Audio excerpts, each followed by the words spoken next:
A young man goes to live with his suspiciously older cousin after exhibiting some strange behavior that may or may not be vampirism in this underrated 1977 Romero classic. I'm Vince, welcome to Dread Alert. If you like horror movies, be sure to like this video and follow us for more horror content.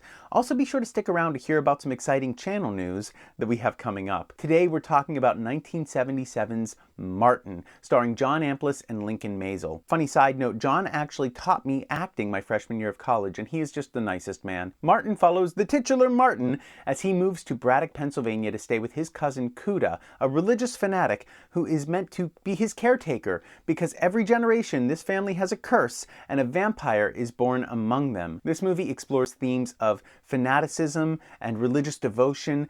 It has a number of uncomfortable assault scenes, so if that's a trigger for you, I would steer clear of this one. And it also explores the decline of the city that the film takes place in. All relevant themes for today. In fact, we were recently at the Martin house in Braddock, and I can tell you that that decline has only continued. Martin employs some interesting cinematography as well. In fact, the whole thing was meant to be filmed in black and white. They hid from the studio that they had the ability to release this in color because they wanted it to be a black and white film. At the end of the day, the film is released in color with the flashback portions being released in black and white. And these flashbacks are gothic and tell the story of how Martin was sent to live with Cuda. The color portions take place in the present and they are as gritty and raw as the flashbacks are gothic. Martin is unlikable. On the surface, he is a murderer, he is an assaulter, and he's played with such sympathy and tenderness by John Amplas that you can't help but root for him.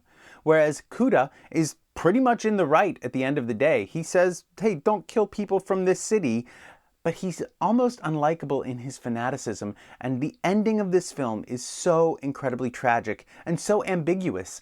I'm left wondering after watching this movie every time whether Martin is an 89-year-old vampire or whether he's just a young man with severe mental illness and social isolation. I highly recommend you check out Martin. I highly recommend you check out our new podcast that we'll be launching next week, where Sarah and I show each other a film that we're passionate about and get the other's take on it. We're going to be starting with Martin, doing a deep dive, talking about behind-the-scenes information, the impact of the film, and a whole full spoiler plot synopsis. So if that's something that's exciting to you, you can find our video podcast or the audio-only version wherever you get your podcast starting next week.